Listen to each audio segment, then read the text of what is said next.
Now, if you've watched any documentaries about living in the cities in China, you realize they're very advanced in terms of facial recognition as well as having CCTVs everywhere to monitor the citizens' every move. In KL, thank God, we do not have that yet, but you do certainly see instances of more CCTV surveillances as well as smart traffic systems. If you go past the highways these days, especially if you're living in a Klang Valley, you'll see dashboards, that tell you like there's a 20-minute congestion or a delay headed towards this direction. Now, to enable all this, there is actually a host of infrastructure, hardware, data gathering and software to actually collate all this information and to be able to pump out that information to the city users. One such company that is at the forefront of network surveillance and monitoring is this company called ITMAX. They are going for an initial public offering on Bursa Malaysia, and in this video we're going to cover about their business model, their financials, what are the prospects of this company going forward, what are the risks that you should be looking at if you do decide you want to take part in their IPO. So as a disclaimer, I'm neither a promoter nor a shareholder of this company because it's yet to be listed, and more importantly, whatever I share is purely for educational purposes only and does not constitute a buy or sell recommendation. So first off, a little bit of history about ITMAX. Incorporated on the 26th of October 2001. They have been providing and developing network solutions for lighting systems, traffic management systems, video surveillance, communication network, and related artificial intelligence. Their installed base is mainly in the Klang Valley as well as in Kota Kinabalu, what I gather from the prospectus. And they're trying to expand into other cities within Malaysia, and we shall see how that expansion goes post the IPO as well. So very similar to what I mentioned earlier, these are their core products: network video surveillance, network traffic management system, lighting system, telecommunications, and data digitization. Now, if I were to explain it in a more layman term, think of all the elements you need to be able to survey you, which is cameras, sensors, which are installed normally in public spaces, things like your lampposts, any pillars that house utilities. Let's say your telephone lines, they can install a CCTV there, they can install a rain sensor. On highways, they can actually install CCTVs, and this data is actually fed back to a command center where it is either through a human intervention or through an algorithm written to be able to tell you, hey, traffic is congested because cars are moving very slowly in this particular section of the city. That's where smart cities and intelligent data gathering and intelligent data management is actually formed. So how does ITMAX actually generate revenue? Their business is divided into two main pillars. The first is actually the supply and installation of network systems, and these are mainly based on lump sum contracts. So they're given a contract, let's just say, to network the whole PG area or network the central business district. And once they install all the CCTV, set up the command center and everything, this is actually paid progressively to them based on the value of work done. The second pillar is actually the provision of network facilities. So it's more of a recurring revenue model. Think of it like a subscription model. This is probably their command center, all the equipment, all the infrastructure, the CCTVs, monitoring systems. The client don't fork out any money to actually build this infrastructure. However, this equipment is actually leased to either the municipal council or the city council on a recurring basis to say that, okay, you come out of the cost. Let's say I'm the city councillor. You come out of the cost, the contractor.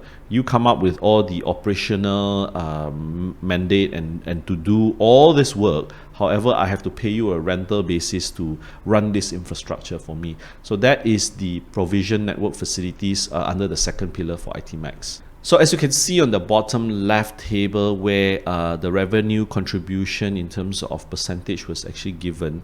In 2019, provision network facilities form a very, very small chunk. You're talking about 900 over 1,000, not even a million, not even 1% of the entire revenue contribution. Supply and installation make up the bulk, 27 million. However, the story changed in 2021 where 41 million for the lump sum contracts and 34 million for the subscription based or recurring revenue based contracts. And you can see it's almost an equal split in 2021. I think 34 million, you're talking about 47%, and then 53% over to 41 million, the lump sum contracts. This looks healthy going forward, and I do presume that when they build up the infrastructure in the beginning, obviously the lump sum project contracts will form the chunk of the revenue. And once this infrastructure, this network is actually built, that's where the recurring revenue model will actually increase. And this is something that I think ITMAX would want to work towards too, because it is more of a sustainable kind of revenue generation rather than keeping on fighting for contracts, because you're not going to upgrade the network management and the CCTV solutions for a city every year, right? It's most likely it's going to be installed there for the next 5 to 10 years, and there's some regular maintenances, some regular upgrades, but it's not going to be a huge change out within a short span of 5 years. More importantly, because of the clients they serve, their revenue generation is mainly in Malaysian ringgit, and their costs, as I'll cover it later during the finances, is mainly in Malaysian ringgit as well. Let's now examine whether there is actually a need or growing demand for all these surveillance systems within cities around the world. So I plugged this off an article dated December 6, 2019, and it says that 1 billion surveillance cameras will be watching the world in 2021. That's a bit scary. Just imagine we have about 6 billion or coming to 7 billion in terms of world population, and 1/6 of that will be under surveillance cameras. So if I were to get you to guess, what were the cities around the world that has the most surveillance cameras, you wouldn't be wrong if you said China. And this is another article I plucked out while doing some research.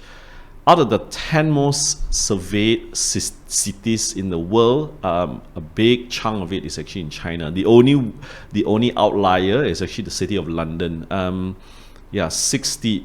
So if you can look at the rightmost column of the table, it says that the numbers of cameras per 1,000 person. So in Taiyuan, China, there's 119 cameras for every 1,000 people of the city of Taiyuan. That's quite scary. 1 to 10 actually, So knowing those numbers, where does KL actually fare? So Beijing has about 56 cameras per 1,000 population, London 67, Singapore about 15, Bangkok about 5, and KL is 3. And the last I checked, 3 is actually an aspiration. It's not even there yet. It's roughly about less than 1 right now per 1,000. And I guess the greater Klang Valley area includes cities like PJ, cities like Klang and all that. So all in, you're talking about a size of about 10 million in terms of population. So 3, while it's an aspiration, I think it's hopefully we can get there so that it can help with a little bit better traffic monitoring system, traffic congestion, crime prevention. Even though I've read studies shows that the more CCTV you put doesn't really dampen crime. So interesting observation. So if you will correlate that to the growth potential of ITMAX, and if they do just concentrate within Klang Valley itself, there's still room to grow. I mean, just imagine if they do get to 3, and then if you do need to increase to 2 just to match Bangkok, or get to 15 to match Singapore, within the Klang Valley itself, there's still already ongoing demand, not to mention other cities around Malaysia. Obviously, we do have to bear in mind other competitors eyeing this space as well, but because of their pioneer or first mover advantage, having a command center and having that contracts within DBKL itself, I think they do have an advantage as compared to their competitors, because once you get the council into a recurring revenue model, the likelihood of you changing into a competitor with incompatible systems and all that is going to weigh very heavily on the person making the contract decision to change out. So let's now look at the finances of ITMAX. In terms of revenue generation, 2019 about 37 million, and in 2021 it actually doubled to more than 79 million, probably reaching almost 80 million. Profitability, gross margins first. Gross margins are actually quite high at 66.9, 67%. Profit after tax margin 36%, 37%, very healthy. Obviously, we have to look at their cost structure. Is a lot of it contained within Malaysia with the escalating US dollar strengthening against the Malaysian ringgit. If they do have a lot of costs packed in foreign currency, especially in US dollar, it's going to hurt their bottom line. And looking at the numbers for 2021, it does look healthy. Obviously, once we examine the unit economics, we can determine whether these margins will be able to sustain or maintain itself. So I also want to direct your attention to the effective tax rate that ITMAX actually pays. Normally for technological companies within Malaysia, they can apply to get the pioneer tax exemption status, in which they effectively almost pay nothing. And knowing that ITMAX actually pays with all these network solutions, technology solutions that they're providing, they're still paying an effective tax rate that is at the highest tier. So in a way, it doesn't give a false pretense of their PAT margins that after the 10-year pioneer tax status has ended, then they will continue to pay a substantial hike in the tax rate and therefore hurt their bottom line. But in this case, at a PAT margins of 36% and they're already paying effective tax rate of 28%, it goes to show you that it's still quite healthy margins going forward. Looking at the balance sheet side of things, nothing really stands out except for the net gearing ratio, which is actually 1 time. Now, for those of you unfamiliar with net gearing ratio, it is actually calculated by taking the total debt of the company against the total shareholder equity, or the amount of money that the original founders of this business actually put in. So I think one of the reasons for them to raise money is actually to pay down their debt and to bring down their net gearing ratio. Very understandable, because remember I mentioned about the business model where the contractor, in this case ITMAX, have to fork out the entire infrastructure, construction costs, the network equipment costs, and they get a recurring revenue model from their client. And this requires a lot of working capital, a lot of capex upfront, as their clients actually don't bear the capex costs, and therefore rather than coming out of money from their own pocket, they actually go on getting more debts. So on the cash flow side of things, they do have a healthy and positive net cash from operating activities. Even in the year 2019, when they were very heavily into getting their revenue from project and lump sum based contracts, 4.32 million in 2019, and all the way increased to about 38 million in 2021. Cash and cash equivalent of the financial year increased every year. 10 million in 2019, 23 million in 2021, is doubled. It goes to show that even though earlier I mentioned on the balance sheet they went to get more debts to actually finance their project, they were actually very prudent in managing the operating cash flow, as well as building up that cash buffer and putting it as retained earnings. So I also like to look at some of the major customers that they have, because one, I'm very worried about customer concentration risks, but at the same time, how do companies actually mitigate by having a concentrated customer? Because even though there's one such company that I've not spoken on video before, but if you study them, it's called VUCA. 95% or 90% of their business actually come from one customer, and it has been going on like that for the past 10 to even 15 years. And even though you'll be saying that, oh, it's so risky, can't that client actually go and do their business with some other contractor? Herein comes the argument, the counter argument, that because of that relationship, the trust that is being built, the qualifications, the quality that VUCA has actually built for their client, you would think twice as a client. Why would you want to change your contractor overnight, re-qualify an untested contractor to build something for you? And in this case, I'll share a little bit about my experience when I was running projects when I was still in Shell. What they do is this: they know that once I contract and award out a particular control system for a offshore platform, we're not going to change it out for the next at least 20 to 25 years. And they are willing to actually lower their prices so that they can get an installed base and earn back whatever they lost from the lump sum contract through a maintenance contract. And that's where they reap back, in a way, the loss profit that they could have gained from the lump sum contract. And this is where how you manage your pricing power, how you manage your relationship with your clients, because at the end of the day, very complicated or technically advanced systems like this, you can't get city council people to run it themselves. Very likely it's going to be outsourced. They're getting third-party contractors or expertise to actually help them run these systems. And in this case, I think it is to ITMAX's benefit. And if you can see on the slide, DBKL 62%. The numbers on the top left is actually 2019. And the table on the bottom, slightly in the bottom, in the middle, is actually 2021.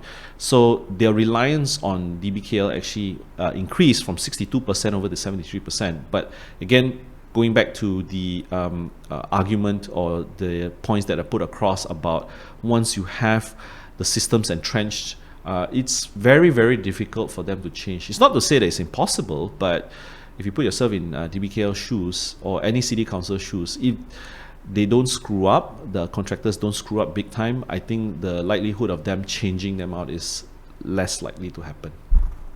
So on the other side of the coin, we do have to look at the risk as well, and their dependency on DBKL being 73% in 2021 is actually something that investors should be aware of. Secondly, if they are exposed to a security breach, I think, can you imagine, I'm pretty sure some of you may have watched those doomsday movies where some hacker actually take control of the city, they blow up the nuclear power plant, they bring down the electricity generation. Yeah, there is a risk, even though it looks sci-fi in movies, but yeah, there is a potential risk that we have to be aware of. Third is IP infringement and theft.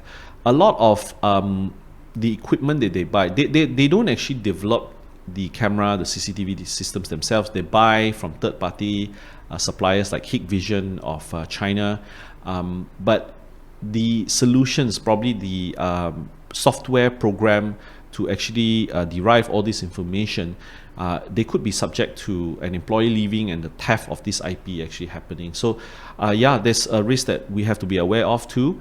The fourth risk is actually lumpy revenues from project-derived sales. Now, it's inevitable because whenever you bid for projects, these are not yet turned into revenue recurring models like the one they have for DBKL. And it is very common in nature for any construction or project-based companies, right? The last but not least is the asset operator ownership operating model, because the moment you install all these network surveillance systems, a lot of it is already sunk costs, which is good because after you depreciate all this asset, whatever revenue you derive, most of it goes straight to bottom line. However, due to the nature of the equipment that they have, CCTV, controllers, computer systems, they get obsolete pretty fast as compared to, let's say, a pump or a motor or a bigger or heavier equipment like a turbine. And because of that, there is quite a high maintenance capex, I would call, to replace this obsolete equipment within the 3 to 5 year time frame.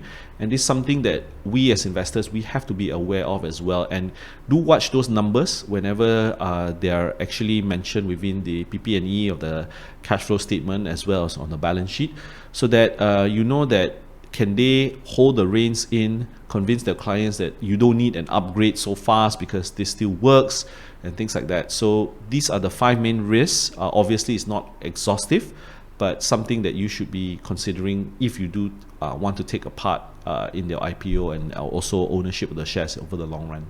So to conclude, do I believe they have a prospect? Yes, because the theme of surveillance, smart cities is actually ongoing and will be something to look forward to in the future. A lot of cities are upgrading themselves, make it more livable, and one way they do it is by making it smarter through these surveillance systems.